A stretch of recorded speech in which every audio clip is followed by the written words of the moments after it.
पहले उस कुरान की उस आयत को देखिए, क़ुल इन कुंतुम तुहिब्बूनल्लाह फत्तबिऊनी युहब्बिबकुमुल्लाह व यग़फिर लकुम ज़ुनूबकुम वल्लाहु गफ़ूरुर रहीम। ऐ नबी मोहम्मद सल्लल्लाहु अलैहि वसल्लम, इन कुंतुम तुहिब्बूनल्लाह, आप कह दीजिए दुनिया वालों से, उम्मत मोहम्मदिया से, आप मुझे कौम मानती हैं और अल्लाह अल्लाह का जो दावा करती हैं कि अल्लाह के ऊपर हमें यकीन है, अल्लाह के ऊपर हमें भरोसा है, अल्लाह के ऊपर हमें तवक्कुल है। इन कुंतुम तुहिब्बूनल्लाह, ऐ नबी आप ऐलान कर दीजिए, आप अपनी उम्मत को बता दें, आप कौम वालों को बोल दें, आप इस उम्मत मोहम्मदिया को ये बशारत सुना दें, अगर तुम अल्लाह से मोहब्बत करना चाहते हो कि हम अल्लाह से मोहब्बत करेंगे, और जब अल्लाह से मोहब्बत करेंगे तो अल्लाह में जन्नत के अंदर दाखिल करेगा, अल्लाह में जन्नत के अंदर दाखिल करेगा, जहन्नम से बचाएगा, अल्लाह हमें जन्नत में दाखिल करेगा। ये अगर तुम समझते हो कि अल्लाह से मोहब्बत करें, इन कुंतुम तुहिब्बूनल्लाह, अगर तुम अल्लाह से मोहब्बत करना चाहते हो, फत्तबिऊनी, तो मेरी इत्तिबा कर। ऐ नबी आप कह दो कि मेरी पैरवी कर, मेरी इत्तिबा कर, मेरी नक्श कदम पे चल, मैं जो कहता हूँ वो कर, मैं जिन चीज़ों से मना कर रहा हूँ उससे रुक जा, मैं जैसा कर रहा हूँ वैसा कर, जैसी मेरी नमाज वैसी तू अपनी नमाज कर ले, जैसी मेरी शादी वैसी तू अपनी शादी कर ले, मेरा उठना बैठना, मेरा चलना, मेरा खाना, मेरा पीना, लोगों के दरमियान और लोगों और समाज के लोगों के साथ मेरा जैसा रवैया है तू भी वैसा रवैया लोगों और समाज के साथ कर ले। फत्तबिऊनी युहब्बिबकुमुल्लाह, तो अल्लाह भी तुमसे मोहब्बत करने लगेगा, अल्लाह भी तुमको पसंद करना लगेगा, अल्लाह भी तुम्हें चाहने लगेगा, जैसे तुम अल्लाह को चाहते हो तो अल्लाह भी तुम्हें चाहने लगेगा। शर्त यह है कि मेरी इत्तिबा कर, मेरे नक्शे कदम पे चल, मुझे मान। शर्त यह कि मोहम्मदुर रसूलुल्लाह को भी मान और मोहम्मदुर रसूलुल्लाह की भी मान। फत्तबिऊनी युहब्बिबकुमुल्लाह, अल्लाह तुमसे मोहब्बत करने लगेगा। जब अल्लाह तुमसे मोहब्बत करने लगेगा, जब अल्लाह तुमको चाहने लगेगा और जब अल्लाह ताला तुम्हें अपना महबूब बंदा बना लेगा, रिजल्ट ये होगा वयग़फ़िर लकुम ज़ुनूबकुम, ऐ लोगों तुम्हारे गुनाहों को, तुम्हारे जुर्म को, तुम्हारी खताओं को, तुम्हारी गलतियों को तेरा रब माफ़ भी कर देगा, तेरा रब तेरी गलतियों को माफ़ भी कर देगा। वयग़फ़िर लकुम ज़ुनूबकुम, तुम्हारे पापों को भी अल्लाह ताला धुल देगा, तुम्हारे पापों को भी अल्लाह ताला ख़त्म कर देगा, तुम्हारे गुनाहों को भी अल्लाह ताला मिटा देगा, तुम्हें गुनाहों से निकाल देगा, तुम्हारी गलतियों को अल्लाह ताला धुल देगा। वयग़फ़िर लकुम ज़ुनूबकुम वल्लाहु गफ़ूरुर रहीम, और अल्लाह ही बख्शने वाला है, रहम करने वाला है, और अल्लाह ही सबसे बड़ा दयालु और मेहरबान है, और अल्लाह ही माफ़ करने वाला है। तुम्हारी गलतियों को माफ़ करते रहता है, तुम्हारी खताओं को माफ़ करते रहता है, उससे बढ़कर के माफ़ करने वाला, उससे बढ़कर के दयालु, उससे बढ़कर के मेहरबान तुम्हें कायनात में कोई दूसरी हस्ती नहीं मिलेगी, कोई हस्ती नहीं मिलेगी, उससे बढ़कर के तुम्हें कोई भी हस्ती नहीं मिलेगी जो उस अल्लाह से ज़्यादा तुम्हें कोई दूसरा माफ़ करे। ये कुरान की आयत है जो मैंने खुतबा मसनूना के बाद मैंने पढ़ी। कुरान की आयत, ऐ नबी कह दो अगर तुम अल्लाह से मोहब्बत करना चाहते हो, नबी की तात, नबी से मोहब्बत, तब अल्लाह तुमसे मोहब्बत करेगा। यानी अल्लाह से अगर जुड़ना है तो अल्लाह के रसूल से जुड़िए, अल्लाह के करीब जाना है तो अल्लाह के रसूल के करीब पहले जाइए। हाँ, अगर तुम जन्नत में जाना चाहते हो तो अपने मनमानी इबादत करके जन्नत में नहीं जा सकते हो। अगर जन्नत ही में जाना है तो मोहम्मदुर रसूलुल्लाह के तरीक़े को फॉलो करना होगा।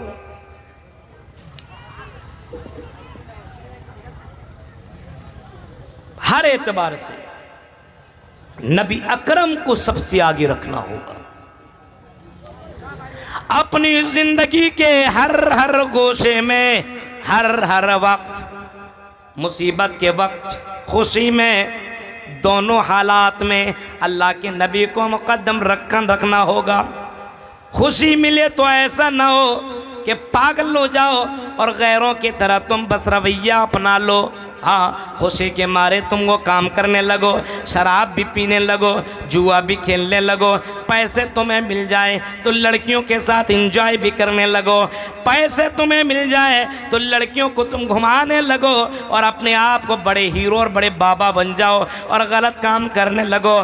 खुशी के मौके पे सारी हदें तुम पार कर जाओ और अपने घरों के अंदर तुम अय्याशियाँ करने लगो।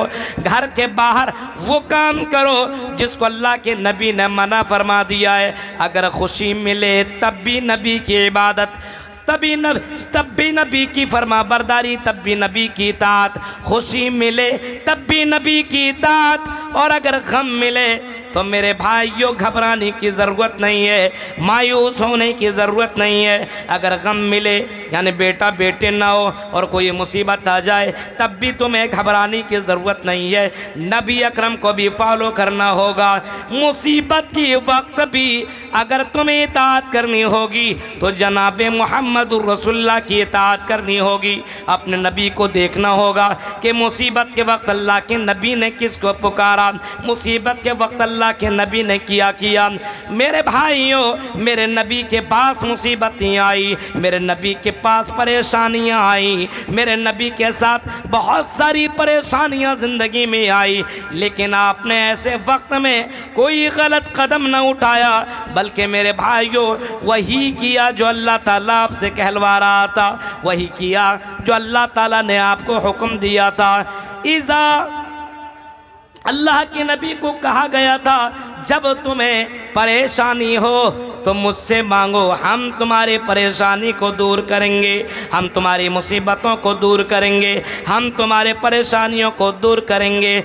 और नबी अकरम ने भी लोगों को यही समझाया था, लोगों तेरी ज़िंदगी में भी कोई परेशानी आ जाए, कोई मुसीबतें आ जाए, कोई परेशानी आ जाए, इदा सअलता फसअलिल्लाह, जब मांगना तो सिर्फ अल्लाह ताला से मांगना, व इदस्ताइनता फस्तइज़ बिल्लाह, और जब मदद तलब करना तो सिर्फ अल्लाह से मदद तलब करना। ये पैगाम, ये मैसेज और ये खबर, ये पैगाम और ये न्यूज़ अल्लाह के नबी ने पूरी उम्मत को सुना डाली। जब तुम मुसीबत में हो, जब तुम परेशानी में हो, जब तुम तकलीफ़ में हो, घबराने की ज़रूरत नहीं है।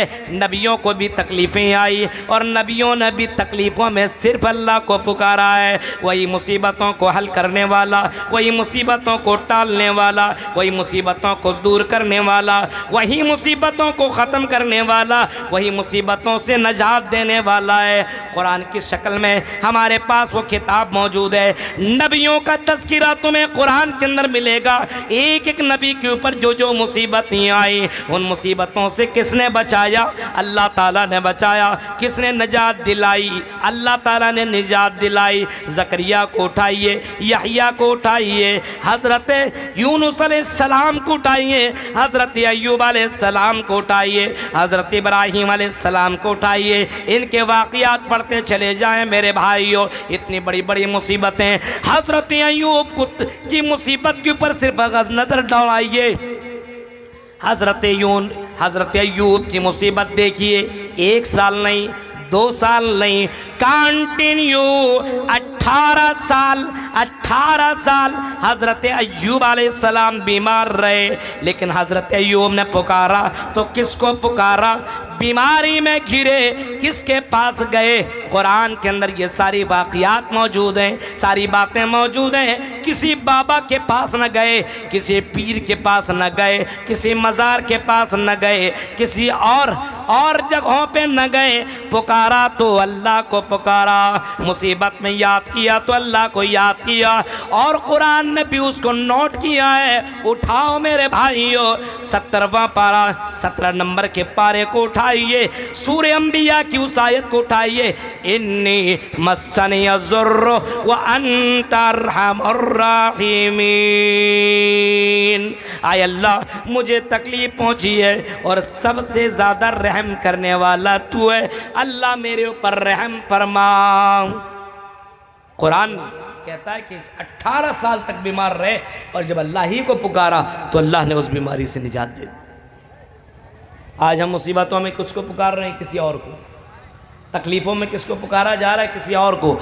अल्लाह की ज़ात के ऊपर भरोसा ही नहीं है, अल्लाह की ज़ात के ऊपर तवक्कुल ही नहीं है, मुहम्मदुर रसूलुल्लाह की इताअत अपनी ज़िंदगी में है ही नहीं। उस नबी की इताअत क्यों न करें?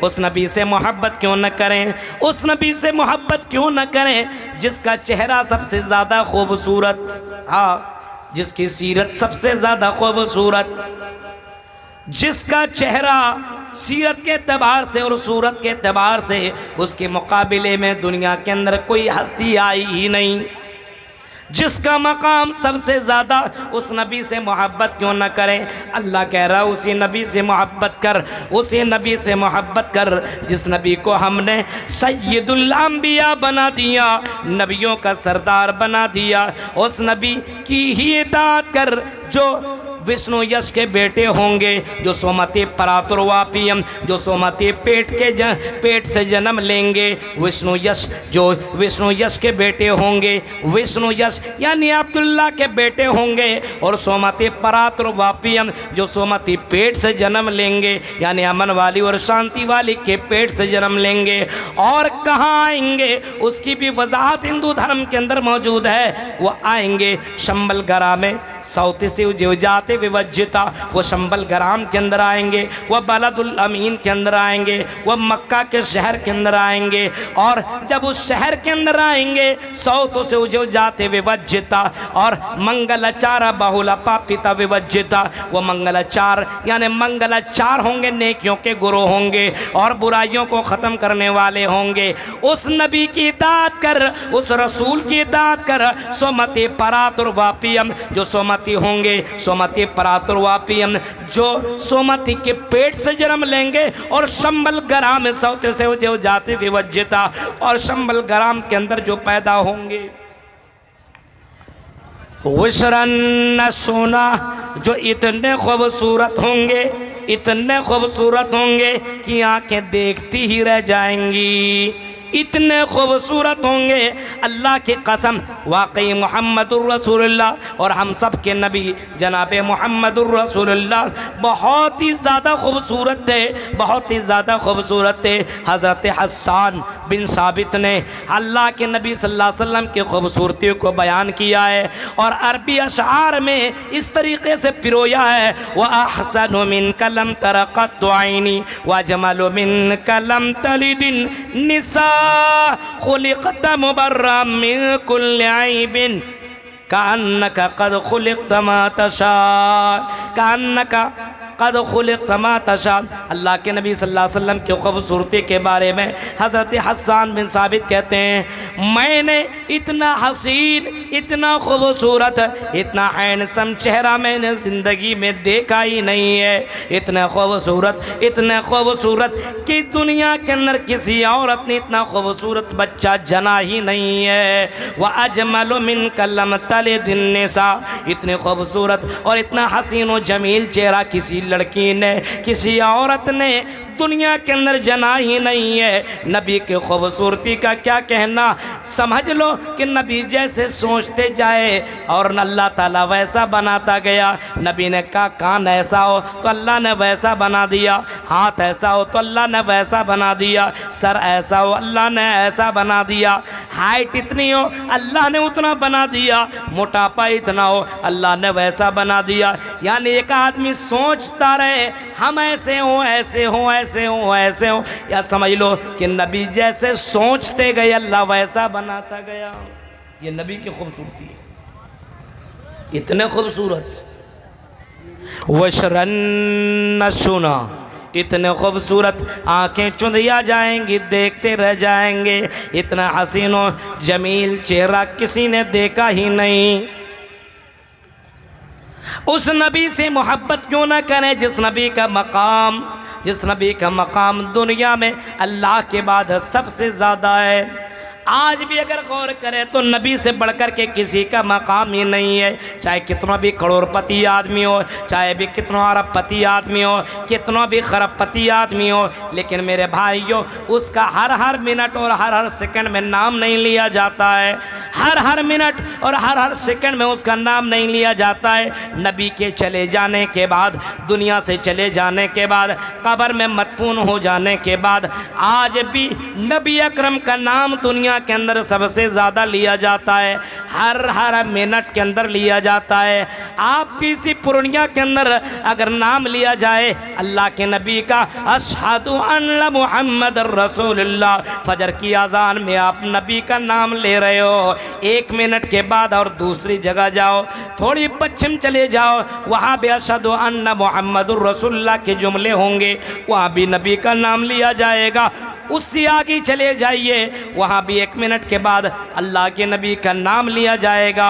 यानी हर हर मिनट में अपने नबी का नाम लिया जा रहा है। नमाज जैसी इबादत अगर मोमिन हो और नमाज पढ़ोगे तो नबी के नाम के बगैर आपकी नमाज कंप्लीट ही कैसे हो। जब आप दरूद शरीफ ना पढ़ो, अल्लाहुम्मा सल्ली अला मोहम्मद, जब नबी का नाम न लो तब आपकी नमाज ही कंप्लीट ना होगी। मकाम के एतबार से देखो तो जनाब मोहम्मद रसूलुल्लाह जैसी हस्ती दुनिया में आई ही नहीं। मकाम, सूरत, सीरत तो क्या कहना, सीरत क्या कहना, गैर ने, दुश्मन ने नबी को अपना मान लिया। हाँ, आपने सुमामा बिन उसाल का वो मंजर भी सुना होगा, बुखारी के अंदर वो हदीसें मौजूद है। सुमामा बिन उसाल जो नबी का बहुत बड़ा दुश्मन था, बड़ा डेंजर किस्म का, वो अपने यहाँ का गवर्नर था, बड़ा ही डेंजर किस्म का गवर्नर था, अपने यहाँ का गवर्नर था और बड़ा ही डेंजर किस्म का था। लेकिन नबी अकरम के साथियों ने उनको शक में पकड़ लिया। रात की तारीकी में मदीना के गलियों से गुजर रहे थे, नबी के साथियों ने पकड़ा और मस्जिद नबवी के खंबे से बांध दिया। मेरे भाइयों, जब नबी के खंबे से बांधा, फजर की नमाज आपने पढ़ी, सहाबा ने नमाज पढ़ी। देखिए, नबी भी पढ़ रहे हैं, सहाबा भी।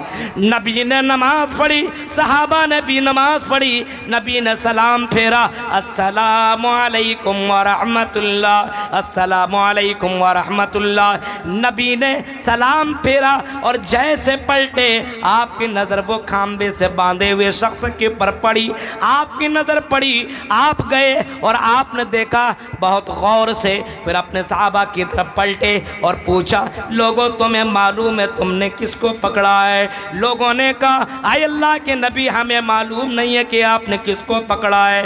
रात की तारीकी में मदीना के गलियों से गुजर रहा था, हमें शक हुआ, हमने उसको पकड़ लिया। कहा, ओ लोगों तुम्हें मैं बताता हूँ, हमें जिनकी तलाश थी, नबी के कत्ल करने की साजिश इसी ने रची थी, नबी के सहाबा को इसी ने कत्ल किया है। ओ लोगों, यही है सुमामा बिन उसाल, जिसको तुमने पकड़ लिया है, जिसको तुमने जंजीरों में बांध दिया है, तुमने सुमामा बिन उसाल को कैद कर लिया है। अच्छा, अब तो सहाबा कहने लगे अब इसको तो ख़त्म कर देते। आपने कहा नहीं, अब मेरी अदालत में आया है, कम से कम देखे मुहम्मदुर रसूलुल्लाह की सीरत भी देखे, अखलाक भी देखे। लोगों ने तो मेरे बारे में फैला दिया है, नबी ऐसे, नबी ऐसे, नबी ऐसे। अपनी नज़र से तो मुहम्मदुर रसूलुल्लाह की सीरत देख ले। कहा, पूछा है कुछ खाए हो?